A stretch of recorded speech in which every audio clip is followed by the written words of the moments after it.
തെസ്സലോനിക്കർക്ക് എഴുതിയ 1-ാം ലേഖനം 2-ാമത്തെ ക്ലിപ്പിലേക്ക് വരിക. അപ്പോ തെസ്സലോനിക്ക സഭയിലെ വിശ്വാസികളുടെ ആത്മിക നിലവാരം അപ്പോസ്തലന്മാർ എടുത്തു പറഞ്ഞ് ദൈവത്തിന് സ്തോത്രം കരയറ്റുക. ഇന്നുള്ള സഭകളിലെ വിശ്വാസികളുടെ ആത്മീയ നിലവാരം കണ്ടുകൊണ്ട് നമുക്കൊന്ന് സ്തോത്രം പറയാനിട വരുമോ? ഏതെങ്കിലും ഒരു സഭ എടുത്തേ സഹോദരാ എന്ന് പറഞ്ഞ് ഏതെങ്കിലും സഭ? ഒന്നുമില്ല, എല്ലാം പോയി കിടക്കുക. ആത്മീയത തുടച്ചു മാറ്റപ്പെട്ടു. ഹല്ലേലൂയ. ബഹുഭൂരിപക്ഷം കൂട്ടായ്മകൾ, ഞാൻ എല്ലാവരും ചേർത്ത് പറയുന്നത് നിങ്ങൾ ക്ഷമിക്കണം, ബഹുഭൂരിപക്ഷം ആത്മീക കൂട്ടായ്മകളും കൂടിവരവുകളും പ്രസ്ഥാനങ്ങളും ജഡീകന്മാരായി, ലോകസ്നേഹികളായി, ദ്രവ്യാഗ്രഹികളായി, വഷളത്വം പ്രവർത്തിക്കുന്നവരായി മുമ്പോട്ട് പോയിക്കൊണ്ടിരിക്കുകയാണ്. കോടതി കേസ്, വഴക്ക്, വ്യഭിചാരം, മദ്യപാനം, ഇതിൽ അടിമപ്പെട്ടിരിക്കുക. എന്നിട്ട് സ്വയം പറയുക ഞങ്ങൾ നല്ലവരാണ്. എന്നാ നോക്ക്, കൊരിന്ത്യർ സഭയിലേക്ക് നോക്ക്. കൊരിന്ത്യർ സഭ, കൊരിന്ത്യർ ലേഖനം 2-ാം ലേഖനം 3-ാം അധ്യായത്തിന്റെ 1-2 വാക്യങ്ങളൊന്ന് വായിച്ചാട്ടെ പാർഷമ്മ, ഒന്ന് വായിച്ച് ഒച്ചത്തിൽ വായിച്ച് ഇവിടെ കേൾക്കണം.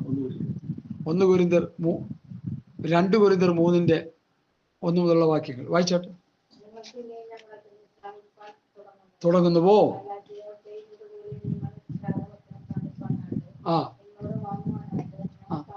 ആവശ്യമോ?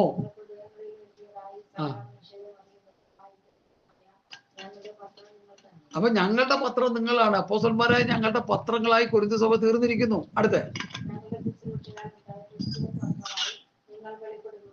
ആദ്യം അവർ അപ്പോസ്തലന്മാരെ പോലെയായി, അത് കഴിഞ്ഞ് ഞങ്ങളുടെ പത്രമായ ക്രിസ്തുവിൻ പത്രമായി നിങ്ങൾ, ഞങ്ങളുടെ ശുശ്രൂഷയിലുണ്ടായ ക്രിസ്തുവിൻ പത്രമായി നിങ്ങൾ. അപ്പൊ അപ്പോസ്തലന്മാരെ പോലെയായി, അവസാനം പിന്നെ ക്രിസ്തുവിനെ പോലെയായി കൊരിന്ത്യർ സഭ.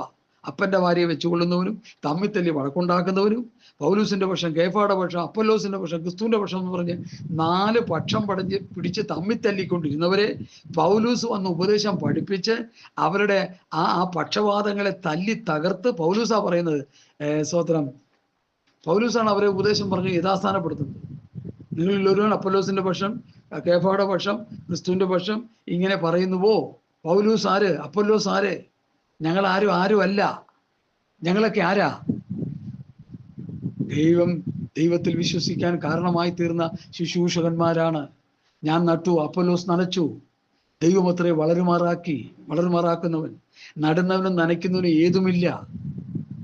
ഇപ്പൊ നമ്മൾക്ക് റവറന്റുമാരും ഡോക്ടർമാരും വലിയ വലിയ പദവികൾ അലങ്കരിച്ച് വലിയ വലിയ ശുശ്രൂഷകന്മാരായി. ഇന്നാളൊരു പാസ്റ്റർ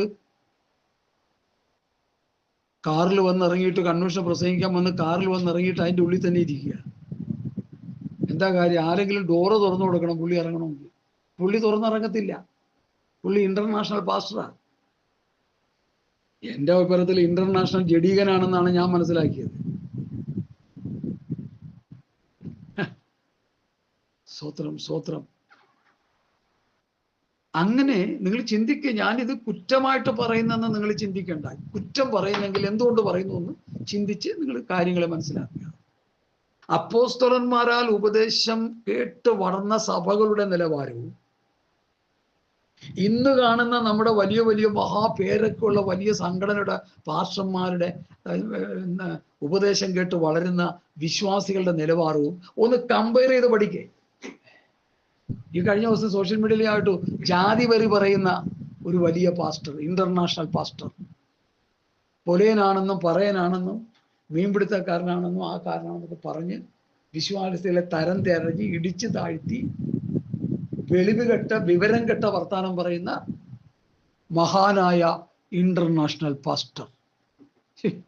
എനിക്ക് അവരെയൊക്കെ ഓർത്ത് സഹതപിക്കാന്നല്ലാതെ എന്താ പറയാ. പുളിയങ്കോട്ട പോലെ ഇരിപ്പുണ്ട് പുള്ളി. ഒരു വണ്ടിയുടെ ഒരു പുറകുവശം മുഴുവൻ വേണം പുള്ളിക്ക് യാത്ര ചെയ്യാൻ. എന്താ ദൈവമക്കളെ നമ്മൾ ഇന്ന് മനസ്സിലാക്കുന്നത്? കൊരിന്ത്യർ സഭ ക്രിസ്തുവിന്റെ പത്രങ്ങളായി, അപ്പോസ്തലന്മാരെ പോലെയായി. എൻ്റെ 1-ാം അധ്യായത്തിൽ, 1-ാം ലേഖനം 1-ാം അധ്യായത്തിൽ ദൈവം ലഭിച്ചവർ, ക്രിസ്തുവിന്റെ സാക്ഷ്യം ഉറപ്പായിരിക്കുന്നവർ, സകല വനത്തിലും പരിജ്ഞാനത്തിലും സമ്പന്നർ, ഒരു കൃപാവരത്തിലും കുറവില്ലാത്തവർ, കർത്താവിന്റെ പ്രത്യക്ഷത കാത്തിരിക്കുന്നവർ. ഈ നിലവാരത്തിലേക്ക് കൊരിന്ത് സഭയായി, തെസ്സലോനിക്ക സഭയായി, കൊലോസ്യ സഭ, ഗലാത്യ സഭ, 7 സഭകൾ എന്നുള്ള ദൂത് നമ്മൾ വെളിപ്പാട് പുസ്തകത്തിൽ പഠിച്ചെടുക്കുമ്പോൾ ഒന്നാമത്തെ സഭ എഫെസോ സഭ. എഫെസ്യ സഭയുടെ പ്രത്യേകത എന്താ? പ്രവാചകന്മാരെന്ന് പറഞ്ഞു വന്ന ഒരു കൂട്ടം കള്ളപ്രവാചകന്മാരെ എന്ത് ചെയ്തു? എന്ത് ചെയ്തു പറ? പരീക്ഷിച്ചു. നിങ്ങൾ പുസ്തകമൊന്നും വായിക്കാറില്ലേ? പിന്നെന്തേ മറുപടി പറയാൻ പറ്റാത്തത്?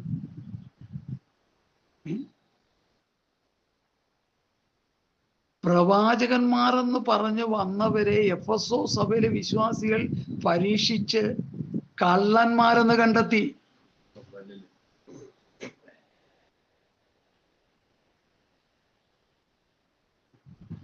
അപ്പൊ വിശ്വാസികളുടെ ആത്മീയ നിലവാരം എവിടെ ഇരിക്കുന്നു? ഇന്നത്തെ വിശ്വാസികളുടെ ആത്മീയ നിലവാരം എന്തിരിക്കുന്നു? ഈ പാട്ട് പാടി പിശാച് കടഞ്ഞ് ഉറഞ്ഞു തുള്ളുന്ന പോലെ തുള്ളാനല്ലാതെ വല്ല ഗുണമുണ്ടോ ഇവർക്കൊക്കെ? ദൈവമക്കളെ, സഭ എടുക്കപ്പെടാൻ നേരമായി. കർത്താവ് വരാറായി. ഇസ്രയേൽ ഹമാസ് യുദ്ധമൊക്കെ അയഞ്ഞു നിൽക്കുക, ഒരു കായി നിൽക്കുക. അയഞ്ഞിട്ടില്ല. അണിയറയിൽ വലിയ പ്രവൃത്തി നടന്നുകൊണ്ടിരിക്കുക. ഇസ്രയേലിനെതിരെ ഗോഗും മാഗോഗ് റഷ്യയുടെ നേതൃത്വത്തിൽ വലിയൊരു സൈന്യം ഇസ്രയേൽ പർവ്വത നിരകളിൽ അണിനിരക്കാൻ പോവുക. എഗസ്കേൽ പ്രവചനം 38-39 അധ്യായം നന്നായിട്ട് വായിച്ച് പഠിച്ചാൽ മതി. പുസ്തകം വായിക്കുന്ന വിശ്വാസികൾ ഇന്ന് ഭൂമിയിൽ ഇല്ലല്ലോ. ഉരുട്ടി വിഴുങ്ങണമല്ലോ 3 നേരം. എനിക്കതാ ഈ വിശ്വാസികളല്ലാതെ വരുമ്പോൾ നമുക്ക് ഇച്ചിരി വിഷമം ഉണ്ടാക്കാം. ഇല്ലെങ്കിൽ പോയി പള്ളിയിൽ പോയി ചെന്ന് മറിഞ്ഞും തിരിഞ്ഞും ഒക്കെ ആരാധിച്ചു നരകത്തിൽ പോക്കും. എന്തിനാ പിന്നെ ഇവിടെ വന്നു ഈ സമയങ്ങളെയാണ്? വചനം വായിച്ച് പഠിക്കുക. വചനമാണ് നമ്മുടെ ഉള്ളിൽ വേണ്ടത്. എപ്പോഴും പറയുക, കർത്താവിനെ പിശാച് 3 പ്രാവശ്യം പരീക്ഷിച്ചു. 3 പരീക്ഷയിലും വചനമെന്ന വാളെടുത്താണ് വെട്ടി രക്ഷ. നമ്മളെയൊക്കെ പരീക്ഷയിൽ എന്ത് നടക്കും? തുന്നം പാടിപ്പോ, തോറ്റ് തുന്നം പാടി. അതുകൊണ്ടാണ് ഞാൻ പറയുന്നത്, ദൈവത്തോർത്ത് വചനം വായിക്കുക, നന്നായി വചനം വായിച്ച് പഠിക്കുക. ഒരു ചോദ്യം ബൈബിളിലൂടെ ചോദിച്ചാൽ അത് പടയെന്ന് പറയാൻ കഴിയണം നമുക്ക്. അത്രയ്ക്ക് വചന ജ്ഞാനം നമ്മളിൽ ഉണ്ടാകണം. കൊരിന്ത് സഭയ്ക്ക് ഉണ്ടായി. സകല വചനത്തിലും പരിജ്ഞാനത്തിലും ഒരു സമ്പന്നരായി. ഇന്നത്തെ വിശ്വാസികൾ കാശ് വാരി കോരി കൂട്ടി വെച്ചിരിക്കുക. 5, 8, 10 ബാങ്കുകളിൽ കൊണ്ടുവന്ന് ഇട്ടിട്ട് കാർഡും പ്ലഗ് ചെയ്തെടുത്ത് ദൈവം അനുഗ്രഹിച്ചും പറഞ്ഞ് തിന്നു കുടിച്ച് മരിച്ച് നരകത്തിൽ പോയിക്കൊണ്ടിരിക്കുക. അതിൻ്റെ ഇടയിലാണ് ഞാനീ പറയുന്നേ, ദൈവാനുഗ്രഹം എന്നുള്ളത് ആത്മീയ അനുഗ്രഹമാണെന്ന് ആദ്യം പഠിക്കണം.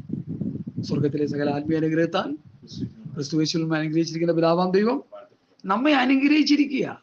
യേശുക്രിസ്തുവിലൂടെ ദൈവം നമ്മെ അനുഗ്രഹിച്ചു. യേശുക്രിസ്തുവിന്റെ രക്തം തന്ന് വീണ്ടെടുത്തു. കർത്താവിന്റെ വചനം നമുക്ക് തന്നു. നമ്മൾ അത് പ്രാപിച്ചെടുക്കാതെ, ആ വചനജ്ഞാനം നമ്മൾ പ്രാപിക്കാതെ നമ്മൾ ദാരിദ്ര്യത്തിന്റെ പടുകുടിയിൽ കിടക്കുന്നു. അതാണ് വെളിപ്പാട് പുസ്തകം 3-ാം അധ്യായത്തിൽ ലവോദിക്കുക ഉപദേശം വിട്ടുകളഞ്ഞു. അപ്പോൾ ദാരിദ്ര്യത്തിലേക്ക് പോയി. പരിശുദ്ധാത്മാവുള്ള കാഴ്ചപ്പാട് പോയപ്പോൾ കുരുടന്മാരായി. ദൈവം കൊടുത്ത രക്ഷാവസ്ത്രവും നീതിവസ്ത്രവും നഷ്ടപ്പെടുത്തിയപ്പോൾ ആത്മീക നഗ്നനായി. ആത്മീക നഗ്നൻ, ആത്മീക കുരുടൻ, ആത്മീക ദരിദ്രൻ. അതാണ് വെളിപ്പാട് പുസ്തകം 3-ാം അധ്യായത്തിന്റെ ലവോദിക്കയിലെ ദൂതിന്റെ സംക്ഷിപ്ത രൂപം. അതിനെക്കുറിച്ചൊക്കെ പലരും പല നിലയിൽ പറയുന്നത് കേട്ട് ഞാൻ ഞെട്ടിത്തിരിച്ചിരിക്കുക. വെറും വികലമായ നിലയിലാണ് ആ വേദഭാഗങ്ങൾ വെളിപ്പാട് പുസ്തകമൊക്കെ പഠിപ്പിക്കുന്നത്. എനിക്ക് അവരെ ഓർത്ത് സങ്കടപ്പെടുകയാണ് ഞാൻ. വേദപുസ്തകം വെളിപ്പാട് പുസ്തകം പ്രസംഗിക്കാൻ അറിയില്ലെങ്കിൽ മിണ്ടായിരുന്നേക്കണം. പ്രസംഗിക്കാൻ അറിയാവുന്ന ഭാഗങ്ങളൊക്കെ എടുത്ത് പറയണം. ചുമ്മാ എല്ലായിടത്തും കയറി എല്ലാം പറയാൻ എല്ലാവർക്കും പറ്റത്തില്ല. ഞാൻ ധൈര്യമായിട്ട് പറയുന്ന കാര്യം, ചുമ്മാ പറയല്ല. ഞാൻ അറിവിൽ ഏറ്റവും കുറഞ്ഞ ഒരാളാണ്. പക്ഷെ വചന വെളിപ്പാട് കർത്താവ് തന്നിട്ടുണ്ട്. അത്യാവശ്യം വേണ്ടുന്ന വചനം ഞാൻ കർത്താവ് കൃപയാൽ തന്നുകൊണ്ടിരുന്നു. ഇപ്പോഴും ഞാൻ പ്രാപിച്ചുകൊണ്ടിരിക്കുക. ഈ സെക്കൻഡിൽ, ഈ ദിവസവും ഞാൻ വചനം വായിക്കുകയും പ്രാർത്ഥിക്കുകയും കർത്താവിൽ നിന്ന് പ്രാപിച്ചുകൊണ്ടിരിക്കുക. ഞാൻ ഒരിക്കലും വചനം പഠിച്ച് തീരുന്നില്ല. ഞാൻ ഒരിക്കലും ഒരു വലിയ ജ്ഞാനിയായി തീരുന്നില്ല. അതിനിടയിൽ വെച്ച് ഞാൻ മരിച്ചു പോകും. എല്ലാ മനുഷ്യന്റെ അവസ്ഥ അത് തന്നെയാണ്. അതുകൊണ്ട് വെളിപ്പാട് പുസ്തകമൊക്കെ തൊട്ട് പ്രസംഗിക്കുമ്പോൾ വളരെ സൂക്ഷിച്ച് പ്രസംഗിക്കണം, അല്ലെങ്കിൽ പാളിപ്പോവും.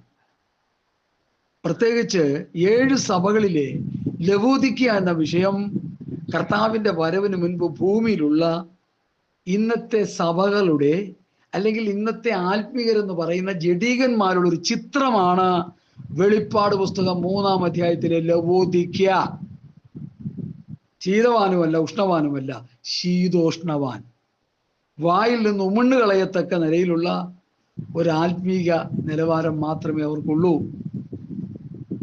അവൻ ആത്മീയ ദരിദ്രനാണ്, അവൻ ആത്മീയ കുരുടനാണ്, അവൻ ആത്മീയ നഗ്നനാണ്. നഗ്നതയും കുരുടും ദാരിദ്ര്യവും മാറിയാലേ സഭ എടുക്കപ്പെടാൻ യോഗ്യത പ്രാപിക്കുകയുള്ളൂ.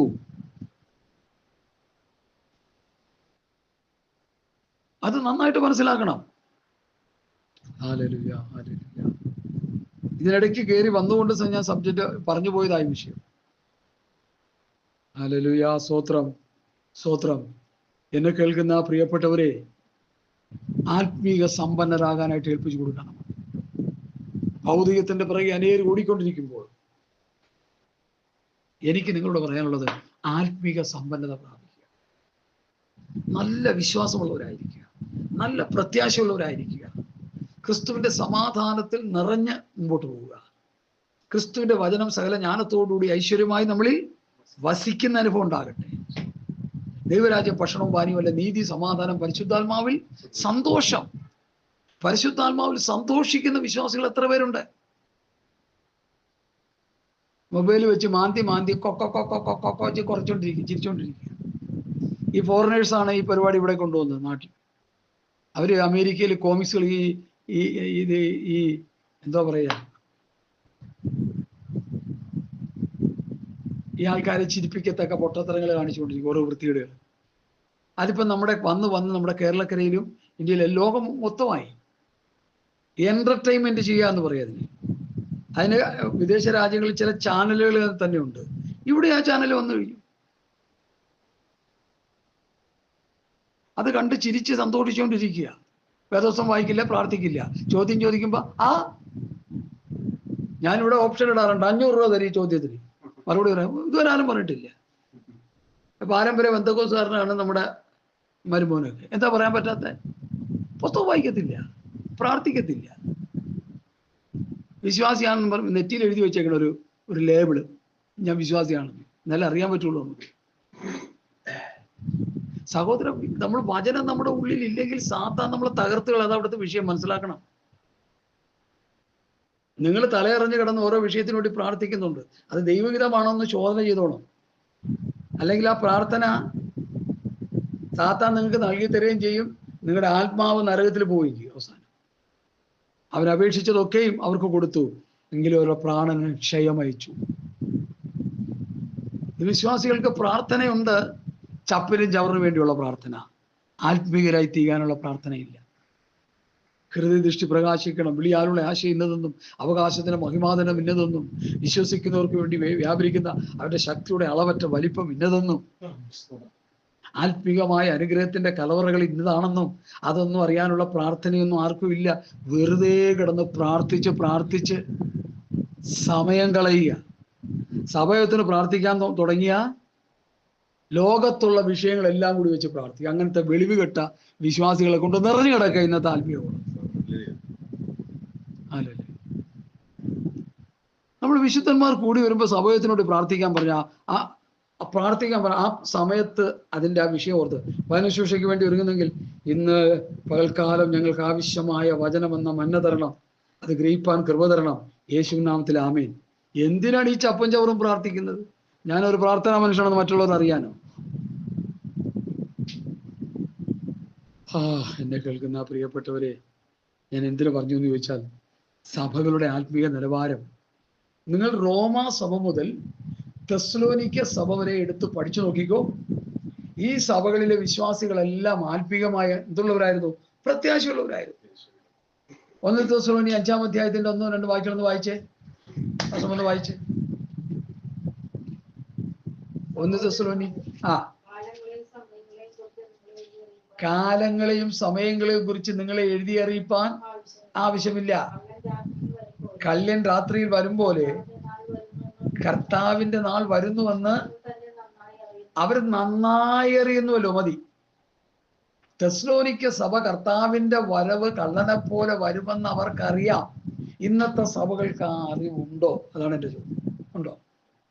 എവിടെ അറിവുണ്ട്? ഇന്നത്തെ സഭകൾക്ക് ആ അറിവുണ്ടോന്ന്? ഇല്ല. അവരനുഗ്രഹിക്കും അനുഗ്രഹിക്കും എന്ന് പറഞ്ഞു റിയൽ എസ്റ്റേറ്റ് തന്ന് അനുഗ്രഹിക്കും, പിന്നെ വിസ തന്ന് അനുഗ്രഹിക്കും. പാസ്റ്ററാണെങ്കിൽ ഏതെങ്കിലും നിലയിൽ ഒന്ന് ഗൾഫിൽ പോയി കഴിഞ്ഞാൽ അവിടെ ഇരുന്നുകൊണ്ട് കണ്ടം ചാടുക. റിയാദിൽ വന്നിരുന്നുകൊണ്ട് കുവൈറ്റിലേക്ക്, കുവൈറ്റിൽ നിന്ന് ബഹ്റിനിലേക്ക്, ബഹ്റിൽ നിന്ന് പിന്നെ അങ്ങോട്ടും ഇങ്ങോട്ട് ചാടി ചാടി ഒരു 5-8 രാജ്യങ്ങളിൽ ചാടി കുറെ ഫണ്ടൊക്കെ റേസ് ചെയ്ത് ഇവിടെ വന്നിട്ട് ദൈവം അനുഗ്രഹിച്ചെന്ന് പറഞ്ഞിരിക്കുക. അങ്ങനെ ഒരു പ്രവാചകൻ കണ്ടം ചാടി ചാടി ചാടി അവസാനം ഇവിടെ വന്നു വെച്ചാൽ പെണ്ണും പിള്ളയും കൊണ്ട് വേറൊരുത്തം പോയി, ഭാര്യയെയും കൊണ്ട് വേറൊരു സഹോദരൻ പോയെന്ന്. എത്ര ലജ്ജാവഹം! ഹല്ലേലൂയ. ഞാനിതൊക്കെ തുറന്ന് പറയുന്നത് എന്തുകൊണ്ടാണെന്ന് അറിയാമോ? ഇനിയെങ്കിലും 2025 നമുക്കൊന്ന് ആത്മീകരാകണം. കള്ളപ്രവാചകന്മാരും ദുരുപദേഷ്ടകന്മാരും കുമിള് പോലെ മുളച്ചു വന്നുകൊണ്ടിരിക്കുന്ന കാലയളവിൽ കർത്താവായ യേശുക്രിസ്തുവിന്റെ പത്യവചനവും ഭക്തിക്കൊത്ത് ഉപദേശവും അനുസരിച്ച് ജീവിച്ച് നിത്യതയ്ക്ക് വേണ്ടി ഒരുങ്ങുന്ന വിശ്വാസികളായി എൻ്റെ ഈ മെസ്സേജ് കേൾക്കുന്ന, അല്ലെങ്കിൽ അടിയൻ പറയുന്ന എൻ്റെ എന്നൊക്കെ പറയുമ്പോൾ എനിക്കത് പേടി തോന്നുക. അടിയൻ്റെ ഈ സന്ദേശം കേൾക്കുന്നവരൊക്കെ ആയിത്തീരണമെന്ന് ഞാൻ കർത്താവിൻ്റെ നാമത്തിൽ നിങ്ങളെ ഓർപ്പിക്കുക. നമ്മളാരും ഇനി കണ്ടെന്ന് വരികയില്ല. ഈ മെസ്സേജ് കേൾക്കുന്നത് പരസ്പരം കാണാനും സന്തോഷിക്കാനൊന്നും അവസരം കിട്ടിയെന്നൊന്നും വരികയില്ല. എന്നാൽ നിങ്ങൾ ആത്മീകരായി ജീവിച്ച് നിത്യതയ്ക്ക് വേണ്ടി ഒരുങ്ങണമെന്നുള്ളത് എൻ്റെ വലിയ നിർബന്ധമാണ്. കാരണം അങ്ങനെയുള്ള ഉപദേശം പറയാനൊന്നും ഇവിടെ അധികം ആരൊന്നും ഇല്ല. കുറെ തത്വജ്ഞാനം പറഞ്ഞ്, കുറെ ഗ്രഹിപ്പാൻ കഴിയാത്ത കാര്യങ്ങളൊക്കെ പറഞ്ഞ്, അവർക്ക് പോലും മനസ്സിലാകാത്ത കാര്യങ്ങൾ മറ്റുള്ളവരെ അടിച്ചേൽപ്പിക്കാൻ ശ്രമിക്കുന്ന പാർഷന്മാരാണ് ഇന്ന് നല്ലൊരു ശതമാനം. ബുദ്ധിയിൽ പ്രസംഗിക്കുന്നവര്. കഴിഞ്ഞ ദിവസം ഞാനൊരു വാക്യം എനിക്ക് പ്രിയപ്പെട്ടവരെയൊക്കെ ഇട്ടുകൊടുത്തു. ആ വാക്യം നിങ്ങൾ കിട്ടിയില്ല, നിങ്ങൾക്ക് ടച്ച് ഫോണില്ലല്ലോ. ഞാൻ ബുദ്ധി കൊണ്ട് പാടും, ആത്മാവ് കൊണ്ട് പാടും. ഞാൻ ബുദ്ധി കൊണ്ട് പ്രാർത്ഥിക്കും, ആത്മാവ് കൊണ്ട്. എന്താ ഈ ബുദ്ധി കൊണ്ട് പ്രാർത്ഥിക്കുക? എന്താ ഈ ബുദ്ധി കൊണ്ട് പാടുക? എന്താ ഈ ആത്മാവ് കൊണ്ട് പ്രാർത്ഥിക്കുക, ആത്മാവ് കൊണ്ട് പാടുക എന്ന് പറയും? ബുദ്ധി കൊണ്ട് പാടുക, പ്രാർത്ഥിക്കുക എന്ന് പറയും. എന്താ? തിരിച്ചറിവില്ല. 5, 10, 15, 20, 30, 40, 50 വയസ്സായി മൂക്കും പല്ല് കളിച്ച വിശ്വാസികളാണ്. പക്ഷേ ഈ വിഷയം എന്താണെന്ന് അറിയത്തില്ല. ആദിമസഭ ആത്മാവിലാ പാടിക്കൊണ്ടിരുന്നത്, പ്രാർത്ഥിച്ചുകൊണ്ടിരുന്നത്. ഇന്നത് ജഡത്തിലാക്കി ജഡീകന്മാരായി തീർന്നു എല്ലാം. അതാ സംഭവിച്ചേക്കുന്നത്. അന്നത്തെ സഭ ആത്മാവിൽ പാടി, ആത്മാവിൽ പ്രാർത്ഥിച്ചു, അവരെല്ലാം ആത്മീയരായി. ഇന്നത്തെ വിശ്വാസികൾ ബുദ്ധി കൊണ്ട് പാടി, ബുദ്ധി കൊണ്ട് പ്രാർത്ഥിച്ചു, എല്ലാം ജഡീകന്മാരായി, ലോകസ്നേഹികളായി, ദ്രവ്യാഗ്രഹികളായി. എനിക്ക് വലിയ ദുഃഖം തോന്നുക. അതുകൊണ്ട് ഹൃദയത്തിൽ കർത്താവ് പ്രകാശിപ്പിക്കുന്ന വാക്യങ്ങളൊക്കെ എടുത്ത് ഈ ദിവസങ്ങളിൽ പ്രസംഗിച്ചുകൊണ്ടിരിക്കുക ശക്തിയോടെ. ചെവിയുള്ളവൻ കേൾക്കട്ടെ, അല്ലാത്തവർ കേൾക്കണ്ട. അല്ല, ഞാനെന്ത് പറയാനാ? ഹല്ലേലൂയ, ഹല്ലേലൂയ, സ്തോത്രം. ഇനി ഞാൻ 5-ാം വാക്യത്തിലേക്ക് വരും. സഹോദരന്മാരെ, നിങ്ങളുടെ തെരഞ്ഞെടുപ്പിനെ അറിയുന്നുവല്ലോ. 4-ന്റെ ദൈവത്താൽ സ്നേഹിക്കപ്പെട്ടവരെ, നിങ്ങളുടെ തെരഞ്ഞെടുപ്പിനെ അറിയുന്നുവല്ലോ. ദൈവം നിങ്ങളെ തെരഞ്ഞെടുത്തു, ആ തെരഞ്ഞെടുപ്പിനെ അറിയുന്നുവല്ലോ. എഫേസ് ലേഖനം 1-ാം അധ്യായത്തിന്റെ ചില വാക്യങ്ങൾ ഇതിനോടനുബന്ധിച്ച് ഒന്ന് വായിക്കാൻ കർത്താവിൽ ഞാൻ ശരണപ്പെടുന്നു. എഫേസ് ലേഖനം 1-ാം അധ്യായം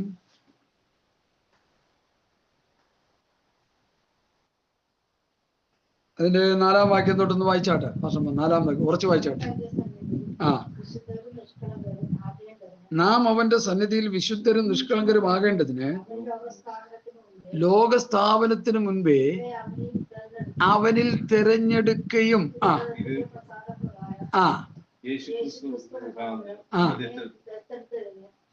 യേശുക്രിസ്തു മുഖാന്തരം നമ്മെ ദത്തെടുത്തു, നമ്മെ തെരഞ്ഞെടുത്തു, നമ്മളെ ദത്തെടുത്തു. അടുത്ത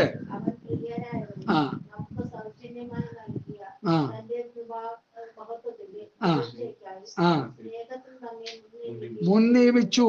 അവിടോ തെരഞ്ഞെടുത്തു, ദത്തെടുത്തു, മുൻ നിയമിച്ചു. അടുത്ത മതി, ഇത്ര മതി. അപ്പൊ ഇവിടെ പറയുന്നു തെരഞ്ഞെടുത്തു, ദത്തെടുത്തു, മുൻ നിയമിച്ചു, വീണ്ടെടുത്തു. യേശുക്രിസ്തുവിലൂടെ നമ്മെ ദൈവം തെരഞ്ഞെടുത്തു, ദത്തെടുത്തു, മുൻ നിയമിച്ചു, വീണ്ടെടുത്തു, വിളിച്ചു, വേർതിരിച്ചു. അങ്ങനെ യേശുക്രിസ്തുവിലൂടെയുള്ള ദത്തെടുപ്പും തെരഞ്ഞെടുപ്പും വീണ്ടെടുപ്പും മുൻനിയമനവും ലഭിച്ചവർ ഇപ്പൊ എവിടെ കിടക്കുന്നു? ഇപ്പൊ എല്ലാവർക്കും സുവിശേഷം പറയാൻ ഭയങ്കര എരിവാ. സുവിശേഷം പറയാൻ ഭയങ്കര, സുവിശേഷം പറഞ്ഞിട്ട് ചില അച്ചാനന്മാരോട് പറയണത് നല്ല ആത്മനിറവിൽ പറഞ്ഞെന്നാ പറഞ്ഞു. ഞാൻ അവരോടൊരു ചോദ്യം ചോദിക്കുന്നു. സുവിശേഷം കേട്ട് രക്ഷിക്കപ്പെട്ട് സഭയിൽ കിടക്കുന്ന വിശ്വാസികളുടെ ആത്മീയ നിലവാരം എവിടെ ഇരിക്കും? പറ.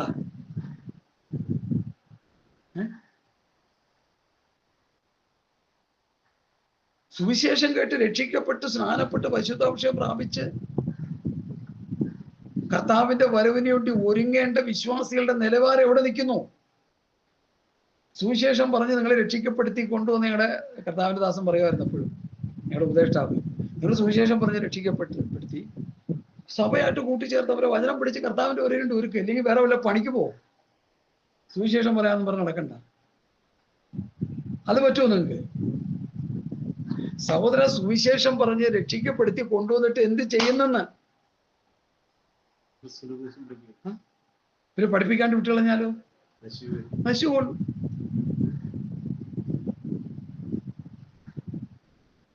മെഡിക്കൽ കോളേജിൽ അഡ്മിഷൻ എടുത്തു കുഞ്ഞ്, MBBS പഠിക്കാനായിട്ട്, ഡോക്ടറേറ്റ്, അല്ലെങ്കിൽ BSc നേഴ്സ്, അല്ലെങ്കിൽ ജനറൽ നേഴ്സ്, ഇതും ആയിക്കോട്ടെ. അഡ്മിഷൻ കിട്ടി. അവിടെ ചെന്നപ്പോൾ ഹിസ്റ്ററി പഠിപ്പിക്കുക, ചരിത്രം പഠിപ്പിച്ചുകൊണ്ടിരിക്കുക സാറന്മാര്, വേറെ ഏതൊക്കെ സബ്ജക്റ്റ് സമ്മതിക്കും ആൾക്കാർ. ഞങ്ങളെ ഇന്ന വിഷയം എടുത്ത് പഠിക്കാൻ വന്നതാ, ഞങ്ങളുടെ ആ വിഷയത്തിന്റെ പഠനമാണ് ഞങ്ങൾക്ക് കിട്ടേണ്ടത് പറയില്ലേ കുട്ടികള്? ഏത് വിഷയം എടുത്ത് സ്പെഷ്യലൈസ് ചെയ്ത് പഠിക്കാൻ വന്നു ആ സബ്ജക്റ്റാണ് അവർക്ക് കിട്ടേണ്ടത്. പുതിയ നിയമസഭയ്ക്ക് കിട്ടേണ്ടത് കർത്താവിന്റെ വരവിന് വേണ്ടിയുള്ള ഒരുക്കം, ആത്മീയ വളർച്ച, ആത്മീയ വർധനവ്, ആത്മീയ നിറവ്, ഇങ്ങനെയുള്ള ആത്മീകമായ വിഷയങ്ങൾ വിശ്വാസികൾ കിട്ടണം. രക്ഷിക്കപ്പെട്ട് സഭയിൽ കിടക്കുന്ന വിശ്വാസികൾക്ക് ഇതിനെക്കുറിച്ച് വല്ല ബോധമുണ്ടോ? ഞാൻ ഇവിടെ പല ചോദ്യങ്ങൾ ചോദിച്ചിട്ടുണ്ട്, ആരും ഉത്തരം പറഞ്ഞിട്ടില്ല. വലിയ ഗഹനമായ ചോദ്യങ്ങളൊന്നുമില്ല, നിസ്സാര ചോദ്യങ്ങളാണ് ചോദിച്ചത്. കാരണം വേദോത്സവം വായിക്കത്തില്ല, പ്രാർത്ഥിക്കത്തില്ല, അവർ കർത്താവിന്റെ ഒരു വേണ്ടി ഒരുങ്ങാനുള്ള പ്രസംഗങ്ങൾ അവർ കേൾക്കുന്നില്ല, വിശുദ്ധ ഉപദേശം അവർ കേൾക്കുന്നില്ല. അവരിങ്ങനെ സ്വപ്നലോകത്തെന്ന പോലെ വന്നിരിക്കുക. യോഗം കഴിയുമ്പോൾ അതിൻ്റെ ഇടയ്ക്ക് വെച്ച് നമുക്കൊരു പാട്ട് പാടി സ്തോത്രം അഴിച്ചെടുക്കാം എന്ന് പറയുമ്പോൾ വിശ്വാസികളെല്ലാം സടകുടഞ്ഞ് എഴുതി കൊണ്ടുവന്ന് നിൽക്കുന്ന കാശ് വരിയായിട്ട് വന്ന് ഇട്ട് കൊടുക്കുകയോ അല്ലെങ്കിൽ പോകാൻ നിർത്തിയിട്ട് കൊടുക്കുകയോ, പാത്രത്തിൽ കാശ് വീഴും, പാത്രം നിറയും, പാത്രം നിറച്ചെടുത്തോണ്ട് പോവുക ചെയ്യുന്നത്. ഒരു ഗുണവും ഇല്ല വിശ്വാസികൾക്ക്. നിങ്ങളല്ലേ പറഞ്ഞത് സഭയിൽ ചെന്നിട്ട് പറയും ഇവിടെ ഒന്നും ഇല്ലെന്ന് തിന്നാൻ. അത് പുള്ളിക്കൊരു ഭാരമായല്ലോ. ഭാരപ്പെട്ട് മാനസാന്തരപ്പെടണം, അതിനാ പറഞ്ഞത്. ശരിയാ, നല്ല കാര്യമാണ്, എനിക്കതിനൊരു കുഴപ്പമൊന്നുമില്ല. നിങ്ങളെ പറഞ്ഞതിൽ ഞാൻ നിങ്ങളെ അഭിനന്ദിക്കുക. അപ്പൊ തെറ്റി തിരുത്തണം. ശരിയാ, ഒന്നുമില്ല, ഇവിടെ വിശ്വാസികൾക്കൊന്നും കൊടുക്കുന്നില്ല, ഇനിയെങ്കിലും കൊടുക്കാൻ കഴിയണമെന്ന് പറഞ്ഞ് പുള്ളി മടങ്ങി വരണം, അതാ വേണ്ടത്. ഈ കഴിഞ്ഞ ദിവസം ഞാൻ നല്ല ശരിക്ക് പറഞ്ഞു, അവിടെ ശിഷ്യന്മാരുണ്ടായിരുന്നു, അവിടെ 3 പേരും പാസ്റ്റർമാരായിരുന്നു, ബാക്കി കുറെ സൗകര്യന്മാരാണ്. ഹല്ലേലൂയ. ദൈവമക്കളെ, ഞാൻ എന്തിനാ ഇത് പറയുന്നേ? ദൈവം നമ്മെ തെരഞ്ഞെടുത്തു, ദൈവം നമ്മെ ദത്തെടുത്തു, ദൈവം നമ്മെ പേർ ചൊല്ലി വിളിച്ചു. തെരഞ്ഞെടുപ്പിനെ കുറിച്ച് 1 തെസ്സലോനിയ 1-ാം അധ്യായത്തിന്റെ 26 മുതലുള്ള വാക്യങ്ങൾ ഒന്ന് വായിക്കാമല്ലോ. സഹോദരന്മാരെ, നിങ്ങളുടെ വിളിയെ നോക്കുവിൻ, ലോകാഭിപ്രായ പ്രകാരം ജ്ഞാനികളേറെയില്ല, ബലവാന്മാരേറെയില്ല, കുലീനന്മാരുമേറെയില്ല. ജ്ഞാനികളെ ലജ്ജിപ്പിക്കുവാൻ ദൈവം ലോകത്തിൽ പോഷത്വമായി ഇത് തെരഞ്ഞെടുത്തു. ബലമുള്ളതിനെ ലജ്ജിപ്പിക്കാൻ ദൈവം ലോകത്തിൽ ബലഹീനമായി തെരഞ്ഞെടുത്തു. പോഷത്വമായെന്നുള്ളത് പോഷന്മാരെ, ബലഹീനമായെന്നുള്ള ബലഹീനന്മാരെ തെരഞ്ഞെടുത്തു. ഉള്ളതിനെ ഇല്ലായ്മ ചെയ്യുവാൻ ദൈവം ലോകത്തിൽ കുലീഹീനവും കുലീഹീനന്മാരുമായവർ ഏതുമില്ലാത്തവരെയും തെരഞ്ഞെടുത്തു. എന്തിനാ തെരഞ്ഞെടുത്തത്? ഒരു ജഡവും പ്രശംസിക്കാതിരിക്കേണ്ടതിന് തന്നെ. പത്രോസ്, യോഹന്നാനും യാക്കോബും പറയരുത് ഞങ്ങൾ ജ്ഞാനികളായതുകൊണ്ട് ദൈവം ഞങ്ങളെ തെരഞ്ഞെടുത്തതാണ്, ഞങ്ങൾക്കൊരു പുണ്ണാക്കും അറിഞ്ഞുകൂടാ, അതുകൊണ്ട് ദൈവം ഞങ്ങളെ തെരഞ്ഞെടുത്ത് ഞങ്ങൾക്ക് ജ്ഞാനം തന്നു, ബുദ്ധി തന്നു, പരിശുദ്ധാത്മാവിന്റെ നിറവ് തന്നു. അതുകൊണ്ട് ആ പ്രസംഗം, ഞങ്ങളുടെ പ്രസംഗങ്ങൾ മുഴുവൻ ആത്മാവിലാണ് ഞങ്ങൾ പ്രസംഗിക്കുക. ഞങ്ങൾക്ക് ബുദ്ധിയും അറിവൊന്നും ഇല്ലാത്തവരാണ്, ഞങ്ങൾ സാധാരണ ആൾക്കാരാണ്. ആ നിലയിലാണ് നമ്മൾ ഈ വിഷയം പഠിച്ചെടുക്കേണ്ടത്. ദൈവസന്നിധിയിൽ ഒരു ജഡവും പ്രശംസിക്കാതിരിക്കേണ്ടത് തന്നെ. നിങ്ങളോ ക്രിസ്തുയേശുവിൽ ഇരിക്കുന്നു, അവൻ നമുക്ക് ദൈവത്തിൽ നിന്ന് ജ്ഞാനവും നീതിയും ശുദ്ധീകരണവും വീണ്ടെടുപ്പുമായി തീർന്നു. പ്രശംസിക്കുന്നവൻ കർത്താവിൽ പ്രശംസിക്കട്ടെ. ഇന്ന് എഴുതിയിരിക്കുന്ന പോലെ ആകേണ്ടതിന് തന്നെ. അപ്പൊ ദൈവം തെരഞ്ഞെടുത്തത് ദൈവത്തിന്റെ ജ്ഞാനവും ദൈവത്തിന്റെ വചന വെളിപ്പാടും ദൈവത്തിന്റെ ആത്മശക്തിയും ആ വ്യക്തിയിൽ പകർന്ന് പരിശുദ്ധാത്മാവിന്റെ നിറവിൽ ആ വ്യക്തി ശുശ്രൂഷിക്കണം. അവന്റെ സ്വന്തം ജ്ഞാനവും കഴിവും ഒന്നും കയറി വരരുത്. അതുകൊണ്ട് ആ പൗലോസ് പറഞ്ഞു, ഞാനും സൗരം പറയും നിങ്ങളുടെ അടുക്കൽ വന്നപ്പോൾ ജ്ഞാനത്തിന്റെയോ വചനത്തിന്റെയോ വൈഭവം കൂടാതെ എത്രയും നിങ്ങളുടെ അടുക്കൽ വന്നത്, എനിക്ക് ക്രിസ്തുവിനെ കുറിച്ച് മാത്രം അറിയണമെന്നുണ്ടായിരുന്നു. യേശു ക്രിസ്തുവിനെ കുറിച്ച് പഠിച്ച് ക്രിസ്തുവിന്റെ പ്രമാണം, ക്രിസ്തുവിന്റെ ഉപദേശം പഠിച്ച് ക്രിസ്തുവിനെ പ്രസംഗിക്കുന്നവരായി പൗലോസ് തീർന്നു. ഒരു വലിയ ജ്ഞാനി എവിടെ പോയി പ്രസംഗിച്ചാലും പ്രസംഗിക്കുന്ന എന്താ? ഞങ്ങൾ ക്രൂശിക്കപ്പെട്ട ക്രിസ്തുവിനെ പ്രസംഗിക്കുന്നു. ഇന്നത്തെ നമ്മുടെ ബഹുമാനപ്പെട്ട പാസ്റ്റർമാർ പലരും മദ്യം, മയക്കുമരുന്ന്, പിന്നെ ഡ്രഗ്സ്, ഇങ്ങനെയുള്ള വിഷയങ്ങളെ കുറിച്ച് പ്രസംഗിക്കുന്നു. അതിൻ്റെ ഇടയിൽ കൂടി കുറച്ച് സുവിശേഷം കൂടി തിരികെ കയറ്റുക.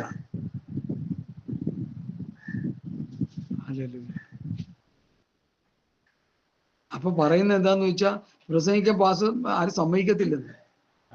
സുവിശേഷം പ്രസംഗിച്ചാൽ തല്ലിക്കൊല്ലുമെന്ന്. ചാകണം. അങ്ങനെ ചത്തുപോയ ചരിത്രമല്ലേ ശിഷ്യന്മാർക്കുള്ളൂ. കർത്താവിന്റെ ശിഷ്യന്മാരുടെ ചരിത്രം അത് തന്നെയല്ലേ. ദൈവവചനം പ്രസംഗിച്ചങ്ങ് മരിച്ചേക്കുക. മരിക്കുന്നത് ലാഭമെന്നല്ലേ പറഞ്ഞേക്കുന്നേ? മരിക്കുന്നത് അത്യുത്തമമെന്നല്ലേ പറഞ്ഞേക്കുന്നേ? ഉത്തമമുണ്ട്, അത്യുത്തമമുണ്ട്. ഹല്ലേലൂയ. സുവിശേഷം പ്രതി മരിക്കുന്നെങ്കിൽ നല്ലതല്ലേ? ഹല്ലേലൂയ. എന്നെ കേൾക്കുന്ന പ്രിയപ്പെട്ടവരെ ശ്രദ്ധിക്കുക. ദൈവം നമ്മെ തിരഞ്ഞെടുത്തു, വിളിച്ചു, വേർതിരിച്ചു. നമ്മുടെ കഴിവും നമ്മുടെ ബുദ്ധിയും നമ്മുടെ ജ്ഞാനവും നമ്മുടെ ധനവും കൊണ്ടുകൊണ്ടാണ് ദൈവം നമ്മെ വേർതിരിച്ചത്, വിളിച്ചതെന്ന്, തിരഞ്ഞെടുത്തതെന്നൊക്കെ ചിന്തിച്ചാൽ നമ്മുടെ ശുശ്രൂഷ പാളി. അതാ പലരും പാളി കിടക്കുന്നതിന്റെ കാര്യം. സുവിശേഷം പ്രസംഗിക്കാൻ മനുഷ്യന്റെ ജ്ഞാനം വേണ്ട, മനുഷ്യന്റെ കഴിവുകൾ വേണ്ട.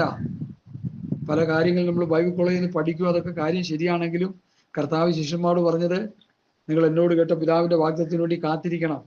ശക്തി ലഭിക്കാതെ നിങ്ങൾ പോകരുത്. നിങ്ങൾ ശക്തി ലഭിച്ചിട്ട് യെരൂശലേമിലും യഹൂദയിലും ശബരിയിലും ഭൂമിയുടെ അറ്റത്തോളം സാക്ഷികളാകും. കർത്താവിന്റെ ശിഷ്യന്മാർ സാക്ഷി പറയാനായിട്ട് അഭിഷേകം പ്രാപിച്ച് പോകുമ്പോൾ ഓരോരുത്തരുടെ കയ്യിൽ എത്ര ലക്ഷം രൂപ ഉണ്ടായിരുന്നു? പറ. ഒരു 10 പൈസയിലായിരുന്നു.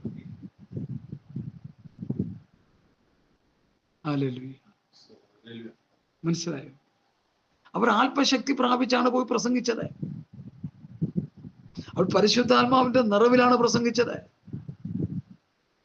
അവർ പോയിടത്തൊക്കെ അവർ അടിയും ഇടിയും ഉപദ്രവങ്ങളൊക്കെ കൊണ്ടു. ഇപ്പൊ നമ്മൾ അങ്ങോട്ട് തിരിച്ചു തല്ലിയായി. സുവിശേഷന്മാര് ലോക മനുഷ്യരെ തല്ലിയായി. എനിക്ക് പല സ്ഥലങ്ങളിൽ ഞാൻ കേട്ടിട്ടുണ്ട്, പല സ്ഥലങ്ങളിൽ. ഹല്ലേലൂയ. ഈ കഴിഞ്ഞ ദിവസം നിങ്ങളൊരു വർത്തമാനം കേട്ടു. തിരുവനന്തപുരത്ത് വെള്ളറടയിലെങ്ങാണ്ട് ഒരു വിശ്വാസിയുടെ മകൻ അപ്പനെ കൊന്നു, കഴുത്തറുത്ത് കൊന്നു. പെന്തക്കോസുകാരന് സ്വന്തം മകനെ കൊന്നു. എന്ത് പറ്റി? പെന്തക്കോസുകാരന്റെ മോൻ എന്ത് പറ്റി? മോൻ വഴിവിട്ടവനായി മാറി. കൊച്ചുങ്ങളെ ബാലശിക്ഷ കൊടുത്ത് തല്ലിയും ശാസിച്ചും, തല്ലിക്കൊട് ചൊല്ലിക്കൊട് തള്ളിക്കള. പഴമക്കാർ പറയുന്ന ഒരു പദയോഗ. നമ്മുടെ ഈ പൊട്ടന്മാർക്കൊന്നും ഒന്നും അറിയത്തില്ല, തലയിലോട്ടൊരു വെളിവുമില്ല. കൊച്ചു കുട്ടികളെ ബാലശിക്ഷ കൊടുത്ത് തല്ലി ശിക്ഷ കൊടുത്ത് വളർത്തണം. അത് ബുദ്ധിയും പരിജ്ഞാനവും വിവേകവും സുബോധമുള്ളവരെ ചെയ്യത്തുള്ളൂ, അല്ലാത്തവരെ ചെയ്യത്തില്ല. ഓമലിച്ച് കൊണ്ടു കിടക്കും. പണ്ടൊരു തള്ളട കാത് ഒരു മകൻ കടിച്ചു മുറിച്ചു. അതിൻ്റെ കഥ ഇതാണ്. ഒരു ചെറുക്കൻ കള്ളത്തരം കാണിച്ചു. വീട്ടിലെ ചെറിയ കള്ളത്തരം കാണിച്ച് പുറത്തിലിറങ്ങി കട്ട് ഇന്റർനാഷണൽ കള്ളനായി. പോലീസ് പിടിച്ചു, ശിക്ഷ വിധിച്ചു, തൂക്കിക്കൊല്ലാൻ വിധിച്ചു. അവസാന ആഗ്രഹം എന്ത് വേണം? അമ്മയുടെ ചെവിയിൽ അടക്കം പറയണം. അമ്മയുടെ ചെവി കടിച്ചു പറിച്ചെടുത്തു. എന്നിട്ട് ഇങ്ങനെ ചോദിച്ചു, എന്തിനാ ഈ ചെവി? ഇനി അമ്മ നിങ്ങൾ ഈ ചെവി വെച്ചുകൊണ്ട് നടക്കണ്ട. ഞാൻ ചെറുപ്പത്തില് ചെറിയ കള്ളത്തരം ചെയ്യുമ്പോൾ, ചെറിയ തെറ്റുകൾ ചെയ്യുമ്പോൾ നിങ്ങൾ എന്നെ ശിക്ഷിക്കാതെ വിട്ടത് കൊണ്ട് ഇതാ വലിയ ഇന്റർനാഷണൽ കൊലയാളിയായി എൻ്റെ കഴുത്തിൽ കയറ് വീഴത്തക്ക അവസ്ഥയിൽ ഞാനായി. നിങ്ങൾ അന്ന് എന്നെ തല്ലി ഒതുക്കി ശിക്ഷിച്ച് വളർത്തിയിരുന്നെങ്കിൽ ഞാൻ ഈ ഗതികെട്ട അവസ്ഥയിലാകൂലെന്ന് പറഞ്ഞു. മനസ്സിലായോ? വെളിവില്ലാത്തവരൊക്കെ ഇത് കേട്ട് പഠിച്ചോണം. ഇതൊക്കെ കൊച്ചു കുട്ടികളെ നമ്മൾ അവരുടെ ആ ദൈവഹിതമല്ലാത്ത സ്വഭാവങ്ങൾ, അവരുടെ എടുത്തിയാട്ടങ്ങൾ, അവരുടെ അനുസരണക്കേടുകളെ ചെറിയ ചെറിയ ബാലശിക്ഷ. ഞാനിവിടെ പറയാറുള്ളത്, ഒരു ഈർക്കില്, ചൂലിന്റെ ഒരു ഈർക്കിൽ കൊണ്ട് ചെറിയൊരു അടി അടിച്ചു നോക്കി, പൊള്ളുന്ന വേദനയാ, സെക്കൻഡ് കൊണ്ട് മാറും. പേടി വരുമല്ലോ. ബാലശിക്ഷയിലും പഥ്യോപദേശത്തിലും പറ, മക്കളില്ലാത്തതുകൊണ്ട് അറിയില്ലല്ലേ, പോറ്റി വളർത്തണം. ബാലശിക്ഷയും പഥ്യോപദേശവും കൊടുക്കണം, നിർബന്ധമാണ്. അതില്ലെങ്കിൽ അതിന്റെ കഷ്ടത അനുഭവിക്കേണ്ടി വരും ഭാവിയിൽ. ഒന്നുമില്ല, ഒരു കുഞ്ഞുണ്ടാകാൻ പോകണ്ടല്ലോ. നല്ല ചുട്ട അടി കൊടുത്ത് 4-5 വയസ്സ് തൊട്ട് അടിക്കാവുള്ളൂ. 4 വയസ്സ് തൊട്ടൊക്കെ തുടങ്ങാം. ആ ബാല്യസമയത്ത് അവന് ശിക്ഷ കൊടുത്തവനെ വളർത്തി ഭയമുള്ളവരാക്കി നിർത്തണം. ഒരു പ്രായം കഴിഞ്ഞാൽ പിന്നെ അടിക്കാനും പാടില്ല. തന്നോളം വളർന്നാൽ അടിക്കാനും പാടില്ല. ചെറിയ ബാലശിക്ഷകൾ അവനെ ഓർക്കും. ബാലന്റെ ഹൃദയത്തോട് ഭോഷത്വം പറ്റിയിരിക്കുന്നു, ശിക്ഷയ്ക്കുള്ള വടി അവനെ അതിൽ നിന്ന് അകറ്റിക്കളയുന്നു. ഇത് ഭൗതികത്തിലും ആത്മീയത്തിലും ഉണ്ട്. സഭയില് പാസ്റ്റർമാര് വിശ്വാസികളെ ശിക്ഷിച്ചു വളർത്തണം, ശാസിക്കുക, തർജനം ചെയ്യുക, കഠിനമായി ശാസിക്കുക. ഇതൊക്കെ പുസ്തകത്തിലുണ്ട്, ഇതൊന്നും അറിയത്തില്ല. ഇവിടെ ഒരു ഉപദേശി വന്നിരുന്ന് ഞാൻ ചോദിച്ചോ പറഞ്ഞ 1-2 പറഞ്ഞു, ബാക്കി അറിയത്തില്ലെന്ന്. നമ്മൾ പുസ്തകം എടുത്ത് വായിക്കാൻ പറഞ്ഞു. വായിച്ചപ്പോൾ വലിയ ഇന്റർനാഷണൽ പ്രാസിംഗിനാ.